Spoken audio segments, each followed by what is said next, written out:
The frozen wilderness of Montana is no place for the weak, where winter's chill hides as much danger as beauty.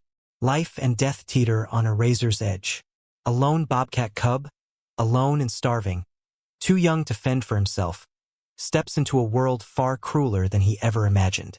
Shadows shift, the snow whispers, and suddenly his world flips upside down as a pack of wolves closes in. Hardened by winter's grasp, the wolf pack has marked him as their next meal. But fate is unpredictable. Just as the wolves draw near and all hope seems lost, an unexpected force steps in, sparking a chain of events that defy nature's harshest laws. The wild unveils a twist that challenges everything we think we know. Prepare to witness a tale where survival instinct and courage clash in winter's icy grip, leaving you wondering if nature's balance can ever truly be restored. A bitter wind howled through the dense pine forest of northern Montana, carrying tiny ice crystals that glittered like diamond dust in the weak winter sunlight. The Flathead National Forest lay buried under 3 feet of snow, its usual green expanse transformed into a stark, white wilderness. In this unforgiving landscape, life and death played out their eternal dance with relentless regularity. For Rylan, a 4-month-old bobcat cub, this dance had suddenly become terrifyingly real. His mother had vanished 3 days ago while hunting, leaving him alone in their den beneath a fallen spruce. Hunger had finally driven him out into the open, his instincts battling his fear as he sought food in a world bent on erasing him. The young cub's reddish-brown fur, spotted with black rosettes, stood out sharply against the pristine snow as he cautiously threaded through the forest. His normally proud ear tufts lay flat against his head, and his stubby tail twitched nervously with each step. At barely 12 pounds, Rylan was much smaller than an adult bobcat, his youth evident in his slightly gangly limbs and the lingering kitten fluff around his neck. 20 miles away, in the small town of Whitefish, Montana, Gideon Voss was gearing up for what he thought would be a routine day of wildlife monitoring. At 58, Gideon had spent nearly 3 decades as a wildlife biologist for the Montana Fish, Wildlife, and Parks Department. His weathered face, etched by years in the elements, bore witness to countless hours in the wild. Silver threads wove through his dark hair and beard, mirroring the winter landscape he so often roamed. "You heading out today, Dad?" Leora Voss's voice drifted from the kitchen of their modest ranch-style home. At 28, she had followed her father's path, working as a veterinarian at the local wildlife rehabilitation center. Gideon pulled on his heavy winter boots, nodding as he checked his gear. "Got reports of increased wolf activity in the eastern sector. Need to see if they're getting too close to the ranches." He patted the tranquilizer gun in its holster, a tool he hoped to avoid using. In all his years, Gideon had believed in minimal intervention, letting nature run its course whenever possible. Leora appeared in the doorway, holding out a thermos of coffee. "Be careful out there. The weather report's calling for another storm by afternoon." "Always am, little one," Gideon replied with a smile, accepting the thermos. He still called her little one despite her grown-up credentials rivaling his own. "How's that young mountain lion doing at the center?" "Much better. Should be ready for release soon," Leora said, her eyes bright with pride. The rehabilitation center was her life's work, a calling that ran in the family. As Gideon headed to his truck, the familiar weight of his equipment comforting, he couldn't have known this day would test everything he believed about natural selection and human intervention.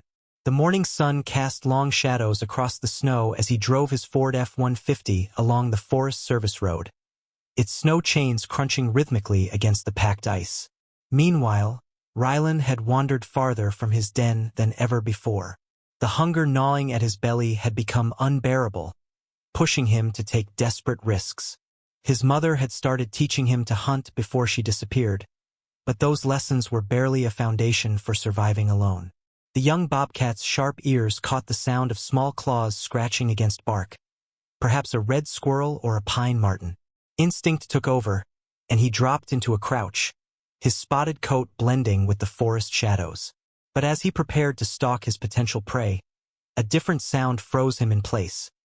The soft crunch of multiple paws on snow, approaching from all directions. The wolf pack had been tracking Rylan for the last hour, following his inexperienced trail through the snow with practiced ease. Led by a battle-scarred alpha female the locals called Dusk for her dark gray coat, the pack had been forced into new hunting grounds by the harsh winter. Their usual prey, elk and deer, had grown scarce, driving them to consider smaller quarry they'd typically overlook. Rylan's fierce scent filled the air as 5 wolves emerged from the trees, their movements honed by generations of hunting experience. Dusk took the lead, her amber eyes locked on the young bobcat with predatory focus. To her right, her mate, a massive male with a distinctive white chest, moved to block any escape toward the deeper forest. 3 younger wolves completed the circle, their tongues lolling as they anticipated an easy meal. The bobcat cub's heart pounded as his eyes darted from one wolf to another. His mother had warned him about wolves, but nothing could have prepared him for facing a pack alone. His small size, usually an advantage for slipping through the forest's understory, now felt like a cruel jest against these efficient killers. Gideon Voss had just finished checking his 3rd monitoring station when he heard it, a high-pitched cry of terror slicing through the winter air like a blade.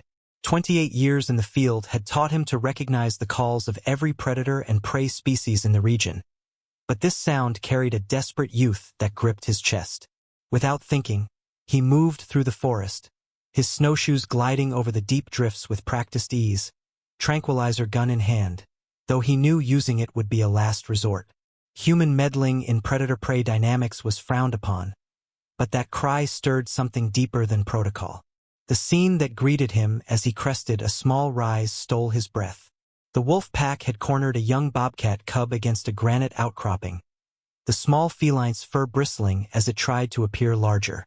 Gideon recognized Dusk immediately. He'd been tracking this pack for months, but it was the bobcat cub that held his gaze. The little one couldn't have been more than 4 months old, barely weaned, and showing signs of malnutrition that hinted he'd been alone for days. Even as Gideon watched, the cub swiped at the nearest wolf with surprising courage, though its claws met only air. Time slowed as Gideon weighed his options. The professional in him knew predation was natural.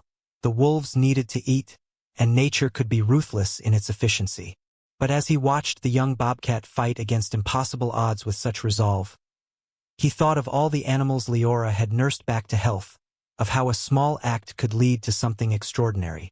Making his choice, Gideon reached into his pack and pulled out a canister of wolf deterrent, a blend of sound and scent he'd perfected over years of research. As Dusk tensed for the final lunge, Gideon activated the device and tossed it between the wolves and their prey. The effect was instant and striking.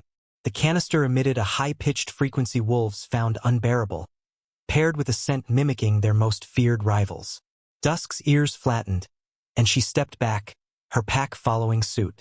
Gideon seized the moment, moving with calm confidence to position himself between the wolves and the bobcat cub, his body language radiating authority rather than aggression. He'd learned long ago that wolves were smart enough to weigh risk against reward, and his presence, combined with the deterrent, tipped the scales. "Easy now, Dusk," he said in a steady voice, one hand raised while the other gripped the tranquilizer gun. "There's easier prey out there for you and yours." The alpha female met his gaze for a long moment, and in her eyes, Gideon saw the intelligence and adaptability that had drawn him to wildlife work. After what felt like forever, Dusk threw back her head and let out a short howl. As one, the pack melted back into the forest, leaving only their tracks in the snow. With the threat gone, Gideon turned to the bobcat cub, now pressed against the rock face, its small chest heaving with exhaustion and fear. Up close, the cub's dire state was clearer, ribs visible beneath its fur, eyes glassy with dehydration. "Hey there, little fellow," Gideon said softly, removing his outer jacket. "You've had quite a morning, haven't you?" The cub hissed weakly, more from fear than fight, but didn't flee as Gideon approached. Years of handling wildlife told him the cub was too worn out to resist. With practiced care, Gideon wrapped his jacket around the small feline, creating a secure bundle to keep it warm and safe from scratching him. Lifting it, he was struck by how light the cub was, far too light for its age. "Leora's going to love you," he murmured. already picturing his daughter's reaction. Storm clouds gathered overhead as Gideon trekked back to his truck, the precious bundle cradled against his chest. The drive to the Wildlife Rehabilitation Center was tense, with Gideon checking on his passenger constantly. The cub had slipped into an exhausted sleep, its small body finally giving in to the ordeal's strain. As he drove, Gideon called ahead, knowing Leora would want to prepare. "Dad, everything okay?" Leora's voice crackled through the truck speakers. "Got a special delivery for you, little one." Young Bobcat cub, probably 4 months old, severely malnourished and dehydrated. Just rescued it from a wolf pack. There was a pause. "Dad, you know the protocol about predator-prey interactions." I know, but Leora, this one's different. The mother's been gone for days based on its condition. It wouldn't have lasted another day out there, wolves or not." He could almost hear her resolve soften. "Bring it in through the back entrance. I'll have the examination room ready." The Montana Wildlife Rehabilitation Center was a cutting-edge facility, though its barn-like exterior stayed understated, set back from the main road. As Gideon pulled up, Leora waited, her dark hair in a practical ponytail, clad in scrubs that were like a second skin. "Let me see our patient," she said as Gideon stepped out, her professional demeanor kicking in. Unwrapping the jacket, her expression softened. "Oh, Dad, he's beautiful." The cub had woken during the drive, blinking at them with weary blue eyes that would turn yellow as it matured. Despite its state, a fierce spark of life shone through, speaking to its will to survive. "Let's get him inside and checked out," Leora said, leading the way. The next hour buzzed with activity as they assessed the cub's condition. Leora's skilled hands moved with gentle precision, checking vitals, drawing blood, and starting careful rehydration. "Well, it's definitely a male," she announced. "About 4 months old, as you guessed. Severe dehydration and malnutrition, but no serious injuries. Actually, Dad, considering everything he's been through, he's in remarkably good shape." Gideon watched from the corner, a small smile tugging at his lips. "He's a fighter, that's for sure. You should have seen him facing down those wolves." Leora looked up, her eyes serious. "He'll need at least 2 months of rehab before we can consider release, assuming all goes well. Does he have a name yet?" Gideon asked, knowing her habit of naming special cases. She studied the cub as she secured the 4-line. "Rylan," she said finally. "He looks like a Rylan to me." And so began Rylan's journey from desperate survivor to rehabilitation success. The first week was critical, with Leora and her team working tirelessly to stabilize him. The cub proved an ideal patient, accepting treatment with a determination mirroring his wild resilience. Gideon visited daily, often bringing field notes to update while sitting in Rylan's recovery room. The cub seemed to recognize him, its intelligent eyes tracking his movements with growing interest rather than fear. By the second week, Rylan had strength enough to explore his enclosure, his natural curiosity overtaking his initial wariness. As weeks turned to months, Rylan's recovery became a local sensation. Leora kept a professional distance, knowing he'd return to the wild, but something about Rylan stood out. Maybe his rescue story or the way he responded to humans while retaining his wild essence. The rehab process was meticulous. As Rylan regained strength, Leora's team introduced live prey to sharpen his hunting instincts, gradually reducing human contact to prevent imprinting. Gideon kept monitoring the wolf pack that had nearly ended Rylan's life, noting how they'd adapted their hunting after the harsh winter. Dusk and her pack brought down an elk soon after, proving their pursuit of Rylan had been a desperate anomaly. As spring softened Montana's landscape, Rylan's release date neared. The cub had grown into a healthy young bobcat, his coat glossy, muscles strong from controlled exercise. Leora chose a release site far from wolf territories, rich with bobcat habitat. The release day dawned clear and cool, with spring's first buds dotting the trees. Gideon and Leora prepared Rylan for transport, both feeling the moment's weight despite their experience. "You know," Leora said as they drove to the site, Rylan secure in a carrier, "when you brought him in, I wasn't sure we were doing the right thing, natural selection and all." Gideon nodded, Nature can be cruel, but it's also magnificent in its resilience. Sometimes it just needs a small chance. The release site was ideal, rocky, with ample cover and prey like rabbits. As they set up the carrier, Leora gave Rylan a final check, her movements gentle. "Ready to go home, buddy?" she whispered to the bobcat, who watched her with calm yellow eyes. The carrier door opened, and for a moment, Rylan sat still, scanning his new world. Then, with the same resolve he'd shown against the wolves, he stepped into the sunlight. He paused, glancing back at Gideon and Leora, and in that instant, they felt the full weight of their achievement. Then Rylan vanished into the undergrowth with a bobcat's silent grace. Leora wiped a tear from her cheek, not hiding it from her father. "You did good, little one," Gideon said softly, putting an arm around her. "You did real good." In the months that followed, wildlife cameras occasionally glimpsed a healthy young bobcat in the release area, its spotted coat unmistakable. Rylan wasn't just surviving, he was thriving, aiding the ecosystem's delicate balance. Gideon often reflected on that winter morning when he'd intervened. In a decades-long career, it stood out as a moment when professional protocol and compassion blurred, yielding something extraordinary. Rylan's story became more than a rehab success. It testified to the impact of human compassion guided by knowledge and respect for nature. Leora kept a photo in her office. A striking shot of Rylan on release day, his proud stance and alert expression capturing their mission.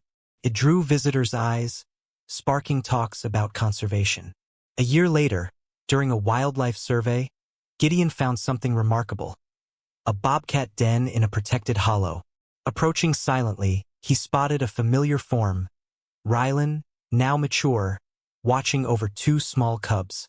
The young bobcat had not only survived but found a mate, contributing to the next generation. His distinctive spots remained, but he moved with a mature predator's grace. The cubs, barely visible in the den's shadows, proved nature's resilience and the ripple effect of one intervention.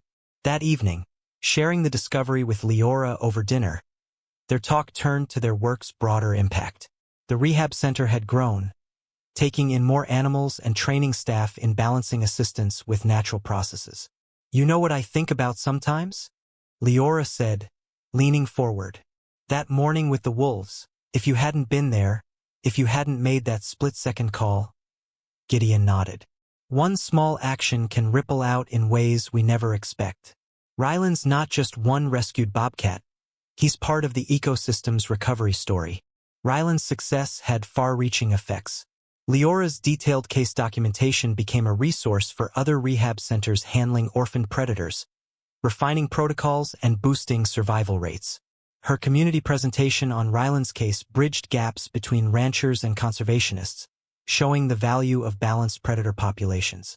5 years on, the Montana Wildlife Rehabilitation Center was a model facility, with Leora training new vets while overseeing cases. Gideon, though retired, still surveyed predator populations, his expertise vital. Dusk's wolf pack persisted, adapting as prey like deer and elk recovered. One crisp autumn morning, checking wildlife cameras, Gideon found tracks telling an extraordinary tale. Wolf prints near a stream, alongside confident bobcat tracks, likely Rylan's, passing hours apart. Unlike that desperate day, there was no pursuit, just predators sharing territory, each in their niche. This, Gideon mused, was their work's truest testament. Not just one animal's survival, but a restored natural balance. As he studied the tracks, he heard soft paw steps on fallen leaves. Looking up, he glimpsed a mature bobcat pause, its yellow eyes meeting his in a moment of recognition transcending wild human boundaries. Whether Rylan or his kin, it didn't matter. The bobcat moved with wild confidence, neither fearful nor reliant on humans, the hallmark of true rehab success. It vanished into the forest, leaving Gideon with deep satisfaction. In decades of wildlife work, he'd seen triumphs and tragedies, nature's harshness and the rare need for intervention. Rylan's story balanced these forces, a moment when compassion, guided by science and respect, preserved nature's equilibrium. Back at the center, Leora taught new professionals lessons from cases like Ryland's, growing educational programs for local schools to foster wildlife appreciation. The key, she'd tell students, is knowing when to act and when to step back. Nature has its wisdom, its balance. We don't interfere. We restore it when disrupted. Ryland's tale of a cub who faced a wolf pack, survived against odds, and aided his species' recovery, became a symbol of hope, a reminder that even in nature's harshest realities, there's room for wise compassion and life's resilience.